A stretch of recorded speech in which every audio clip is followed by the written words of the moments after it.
Hello, this is Michael Kies, and today I'm going to show you why objections are good in any selling situation. Selling doesn't start until we get a no, because until we get a no, we are just order takers. And now that the market is slowing down in some of the areas, it's time to start selling by overcoming objections and getting more listings and making more sales. And there are some salespeople who hate objections, and they don't know how to confidently overcome them and lead the people to make the decision that is right for them. The people who get this wrong struggle and only seem to do well in really good markets, but as soon as they're challenged, they quiver and they get walked all over by either the buyer or the seller, and they don't make many sales. They don't know how to lead people past the objection. The salesperson who gets this right welcomes objections because they know unless somebody objects, they're not really interested in either listing with you, reducing the price, or buying the property. By becoming competent at handling objections, you will thrive in tough markets and you will dominate your market. When I learned to work on objections and how to overcome them, it's like a light went off and I started making sales that other salespeople said were impossible in the market we're in, which was a really tough market at the time. Today I'll show you some easy things you can do to look forward to objections. Number one, accept that most people will not make a decision without objecting to something. Realize this is part of the salesperson's life.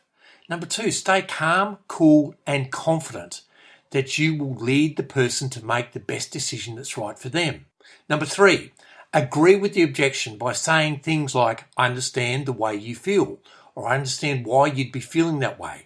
Always use the word feel and never think. Patience is number four. Patience is essential when overcoming objections.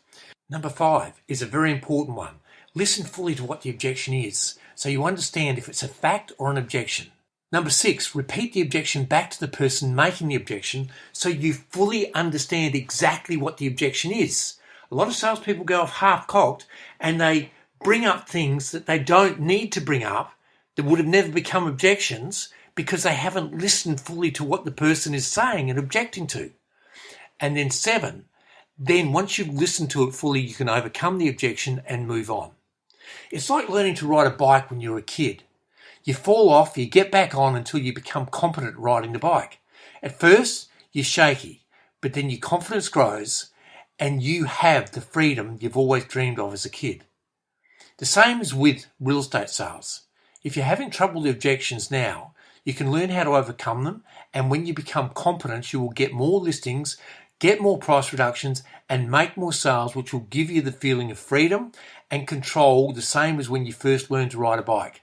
At Success in Real Estate, which is on next week in Melbourne, I'm going to show you exactly how to overcome objections at the listing presentation, especially the fee objection, so you'll never have to cut a fee again. The how to overcome price reduction objections, and the how-to of how to overcome buyer objections and how to lead them to buy the house that is right for them. Today we have a terrible disease in society called procrastination. And by you learning how to overcome objections, you lead people through that terrible disease of procrastination to make a decision that is right for them so they can get happily on with their lives and happily move into the house they like. You'll be able to lead people like you've never led them before. By doing this, you will dominate your market. If you don't make at least 10 extra sales over the next 12 months from what you learn and put into action from Success in Real Estate, then I'll give you your money back. This is the last Success in Real Estate for 2018. I look forward to seeing you there, where I share how I averaged 11 sales per month for 12 consecutive years. You can book by clicking on the link below. See you soon. This is Michael Kies.